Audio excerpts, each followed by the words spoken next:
Hello guys, welcome back to my channel. আজকে আমরা যে টপিকটা নিয়ে ডিসকাশন করব সেটা হচ্ছে কোয়ার্টারলি রেজাল্ট। যে কোনো একটা কোম্পানির যখন ফান্ডামেন্টাল অ্যানালিসিস করা হয় তো সেক্ষেত্রে তিনটে জিনিস খুব ইম্পর্টেন্ট হয়ে দাঁড়ায়। একটা হচ্ছে কোয়ার্টারলি রেজাল্ট, দুই হচ্ছে প্রফিট অ্যান্ড লস স্টেটমেন্ট, আর তিন হচ্ছে ব্যালেন্স শিট।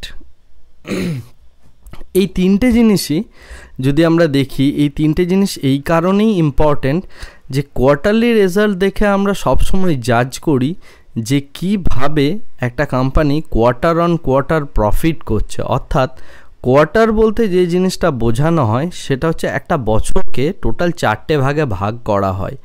প্রথম 3 মাস হচ্ছে ফার্স্ট কোয়ার্টার, পরবর্তী 3 মাস সেকেন্ড কোয়ার্টার, পরবর্তী 3 মাস থার্ড কোয়ার্টার এবং লাস্ট যে 3 মাস থাকে সেটা হচ্ছে ফোর্থ কোয়ার্টার। 4টে ভাগ করার অর্থ হচ্ছে এই যে আমি বিজনেসটাকে সম্পূর্ণভাবে ট্র্যাক করতে পারি এবং এই 3 মাস কোম্পানি কীরকম সেলস করলো, কতটা প্রফিট করলো, তার কি এক্সপেকটেশন, কতজন এমপ্লয়ি সেই কোম্পানি ছেড়ে চলে যাচ্ছে বা নতুন কি প্রোডাক্ট লঞ্চ করছে ইত্যাদি সমস্ত আপডেটস নিয়ে আমাদের একটা কোয়ার্টারলি রেজাল্ট ক্লোজ করা হয় এবং পরবর্তী কোয়ার্টারে আমাদের কি এক্সপেকটেশন থাকে সেই এক্সপেকটেশনের ওপর বেস করে কোয়ার্টারলি রেজাল্ট যেদিন অ্যানাউন্স করা হয় সেদিন নেক্সট কোয়ার্টারের একটা প্রজেকশন দেওয়ার চেষ্টা করা হয়। তো এটা মূলত যে কোনো মাল্টিন্যাশনাল কোম্পানি বলুন বা যে কোনো কোম্পানি বলুন, প্রত্যেকটা কোম্পানিই করে থাকে এবং শেয়ার বাজারে যখন কোনো কোম্পানি লিস্টেড হয় তখন সেই কোম্পানিকে এই কোয়ার্টারলি রেজাল্ট সাবমিট করতেই হয় এনএসসির কাছে এবং পরবর্তীকালে সেগুলো সেবি দ্বারা ভেরিফাইডও হয় অনেক ক্ষেত্রে। এখন এই কোয়ার্টারলি রেজাল্ট আমরা কিভাবে পড়ব বা কিভাবে জানবো? যখন আমরা কোনো কোয়ার্টারলি রেজাল্ট দেখি কোনো একটা কোম্পানির, তখন আমরা সেই কোয়ার্টারে সেই কোম্পানির পারফরমেন্সটা অ্যাকচুয়ালি মেজার করার চেষ্টা করি। তো এই ভিডিওতে আমরা জাস্ট কোয়ার্টারলি রেজাল্টের কথা বলবো, নেক্সট ভিডিওতে আমরা প্রফিট অ্যান্ড লস স্টেটমেন্ট দেখব এবং তারপরের কোনো একটা ভিডিওতে আমরা কোনো একটা কোম্পানির ব্যালেন্স শিট দেখব। তো এই তিনটে জিনিসকে কম্বাইন করে আমাদের সব সময় দেখা উচিত।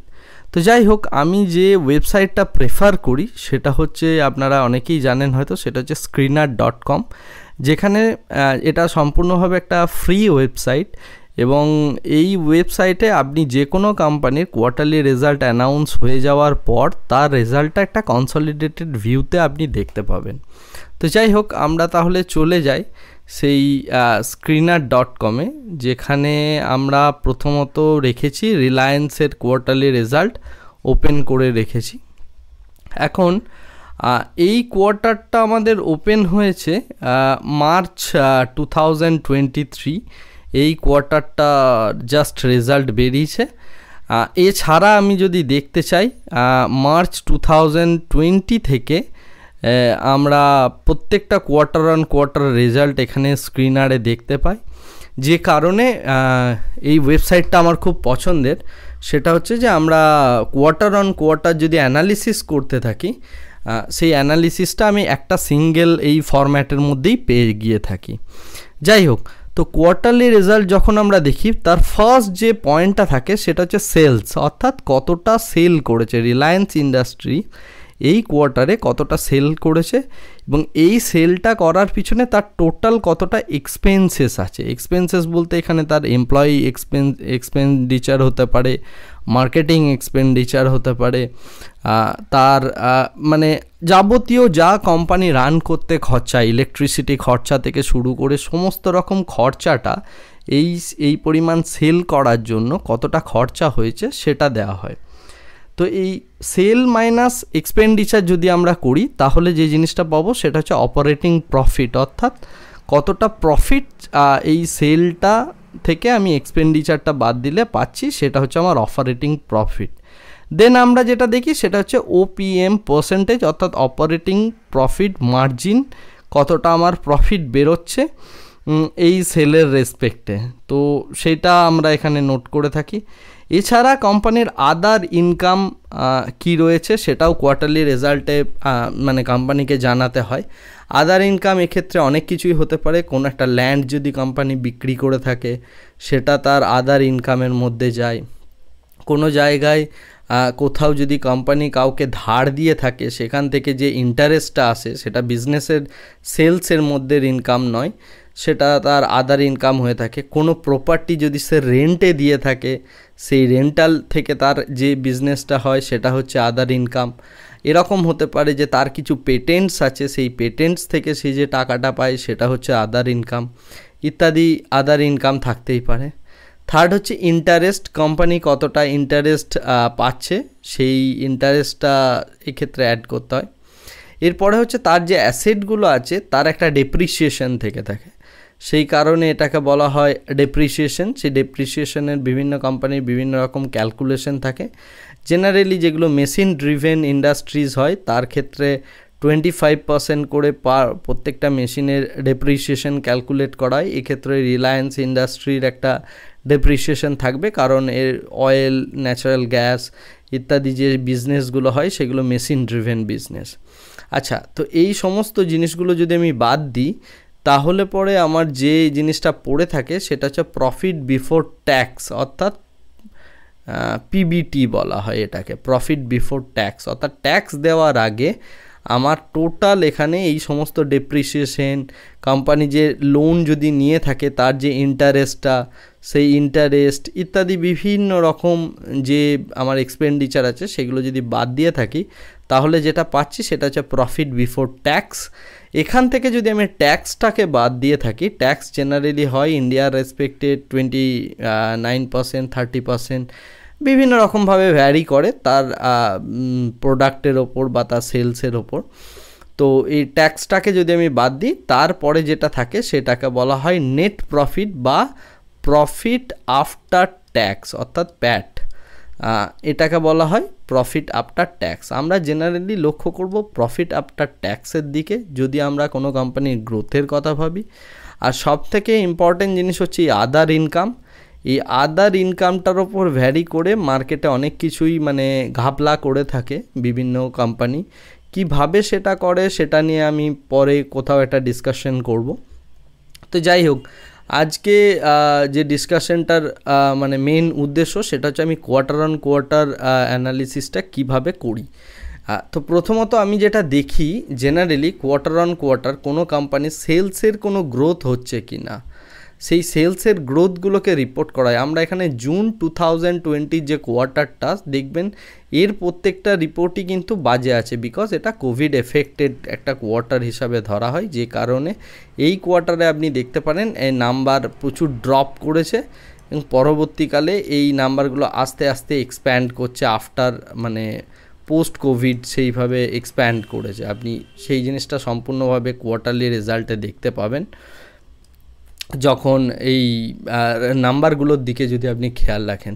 তো যাই হোক, আমরা জেনারেলি 3টে কোয়ার্টার নিয়ে আলোচনা করি তাহলে পুরো জিনিসটা ক্লিয়ার হবে। একটা হচ্ছে মার্চ 2020 কোয়ার্টার নিচ্ছি, মার্চ 2022 কোয়ার্টার যদি নিই এবং মার্চ 2023 কোয়ার্টার যদি নিই, এই তিনটে হচ্ছে ইয়ার এন্ডিং কোয়ার্টার। তো যদি এখন আমরা রিলায়েন্স ইন্ডাস্ট্রিজের কথা ভাবি, তার সেলস মার্চ 2020 থেকে দেখুন 2022-তে অনেক বেড়েছে, তার থেকে সামান্য কিছুটা বেড়েছে হচ্ছে 2023-তে। সিমিলারলি তার এক্সপেন্সও বেড়েছে, আপনি যদি দেখতে থাকেন এর এক্সপেন্সও বেড়েছে। সিমিলারলি অপারেটিং প্রফিটও ভ্যারি করেছে, অপারেটিং প্রফিট কিছুটা বেড়েছে compare to previous year, I mean 2020।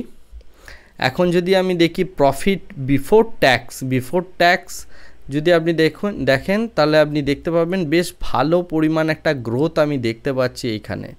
সুতরাং যদি আপনি দেখেন মানে 2020-তে রিলায়েন্স ইন্ডাস্ট্রিজের মানে প্রফিট বিফোর ট্যাক্স ছিল 9,000 এবং নেট প্রফিট বা প্রফিট আফটার ট্যাক্স ছিল 6,546 crore। ওকে, কিন্তু দেখুন এই যে প্রফিটটা ছিল, এই প্রফিটটা একদম জাম্প করে গিয়েছে মার্চ 2022-তে দেখুন 18,000 crore জাম্প করে গিয়েছে এবং যে কারণে এর যে ইপিএস ছিল, ইপিএস অর্থাৎ আর্নিং পার শেয়ার, অর্থাৎ প্রত্যেকটা শেয়ার কতটা আর্ন করছে সেটাও দেখুন কি বিশাল একটা পরিমাণ বেড়েছে এই 2 বছরে।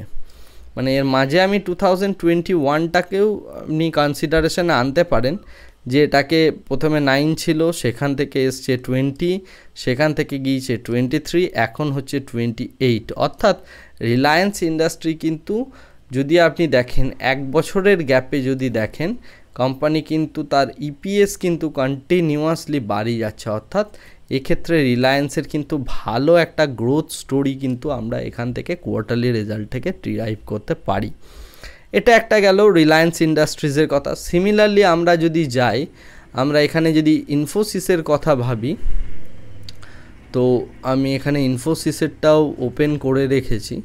তো ইনফোসিসের কোয়ার্টারলি রেজাল্টের কথা যদি আমরা এখানে আলোচনা করি, তো সেক্ষেত্রে আমরা সিমিলারলি যদি মার্চ 2020 দেখি বা মার্চ 2021, 2022 এবং 2023, তাহলে এক্ষেত্রে দেখতে পাবো সেম ওয়েতে আমরা এখানে দেখব তার সেলসের গ্রোথ আছে কিনা, এক্সপেন্সেস কতটা বেড়েছে, অপারেটিং প্রফিট মার্জিন কি আছে, প্রফিট বিফোর ট্যাক্স কি আছে, নেট প্রফিট বা প্রফিট আফটার ট্যাক্স কি আছে, প্যাট প্রফিট আফটার ট্যাক্স বা নেট প্রফিট কি আছে, আর ইপিএস কি হয়েছে।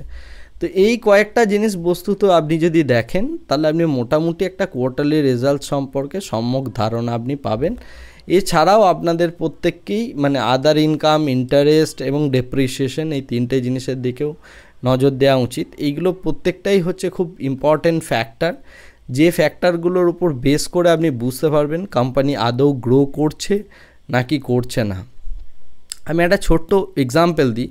আপনি যদি দেখেন ডিসেম্বর কোয়ার্টারে যদি ইনফোসিসের কথা ভাবেন, ইনফোসিসের যে রেজাল্টটা ছিল দেখুন, তার যে এখানে ইপিএস ছিল, ইপিএসটা প্রচুর বেড়েছিল, কিন্তু বর্তমান সময়ে মার্চ 2023তে দেখুন তার ইপিএস গিয়েছে কমে।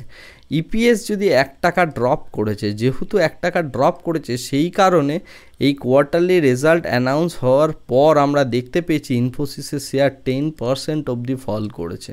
তার কারণটা কিন্তু তার এই আর্নিং পার শেয়ারেই বোঝা যাচ্ছে, রাইট?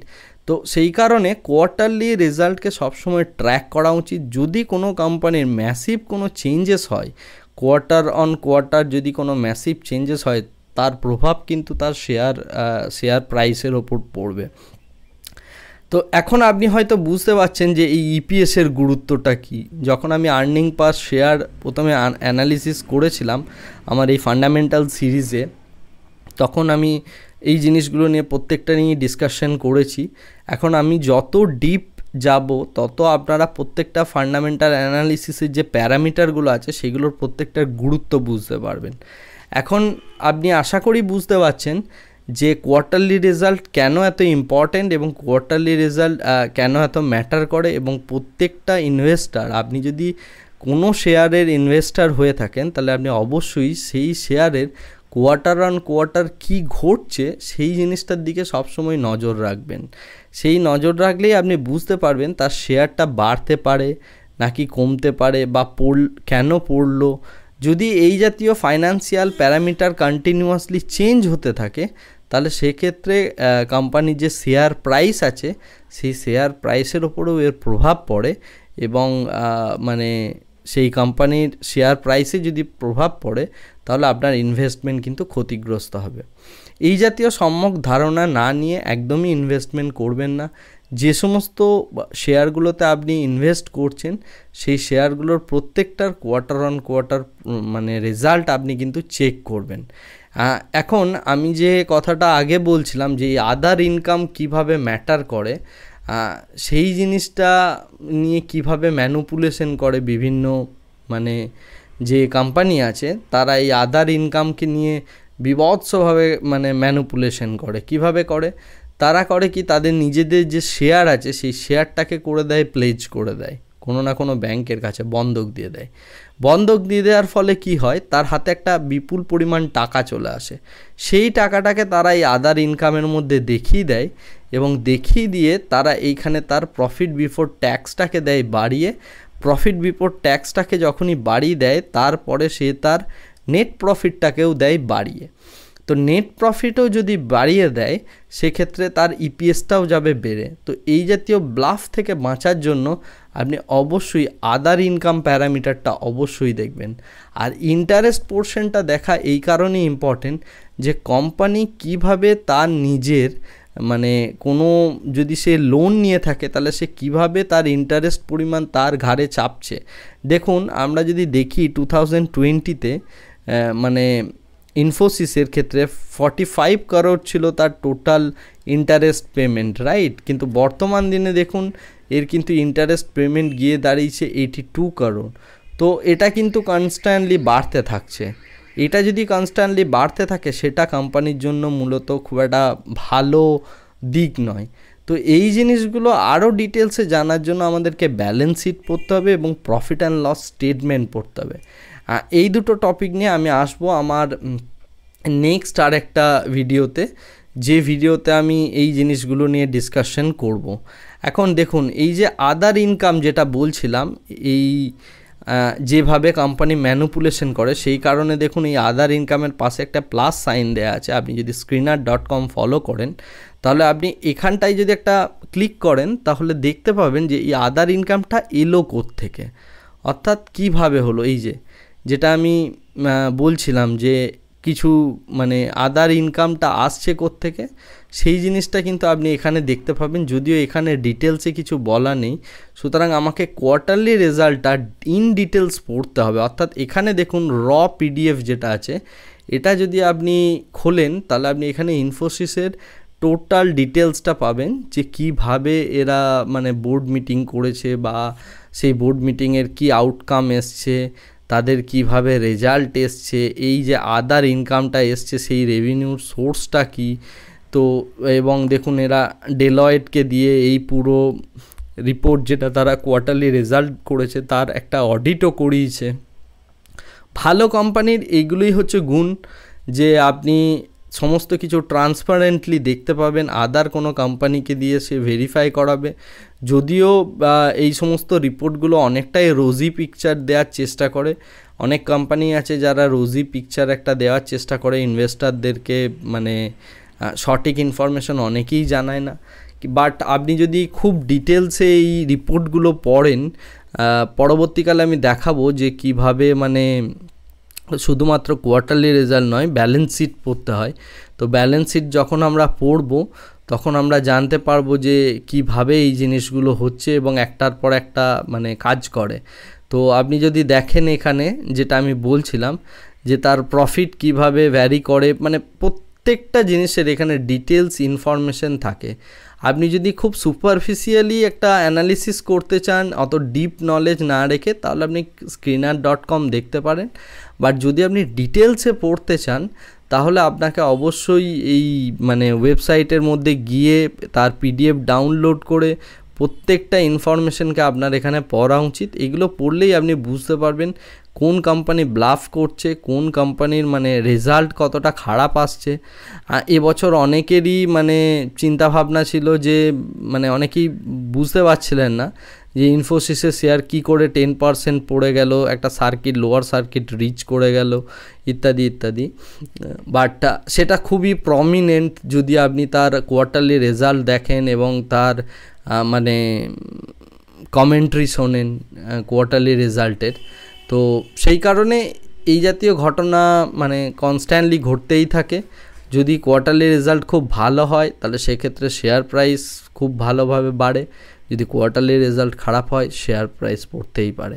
তো মার্কেট কি এক্সপেকটেশন করছে সেই এক্সপেকটেশনের উপর বেস করে কোয়ার্টার অন কোয়ার্টার তার কি প্রজেকশন রয়েছে সেই জিনিসগুলোর ওপর বেস করে এই ফাইন্যান্সিয়াল রেজাল্টগুলোকে আপনাকে অবশ্যই দেখতে হবে। এগুলো আপনি দেখতে থাকুন এবং দেখতে থাকলেই একটা টাইম পর গিয়ে 2-4 বছর ফলো করলে আপনি এই জিনিসগুলো সম্পূর্ণভাবে বুঝতে পারবেন এবং কোন জায়গায় নাম্বারসটা কিভাবে মানে ভ্যারি করছে সেটা আপনি অবশ্যই বুঝতে পারবেন। এই আশা রেখে আমি এই ভিডিওটা শেষ করছি। দেখা হবে আমাদের নেক্সট একটা ভিডিওতে। Thank you very much, bye by.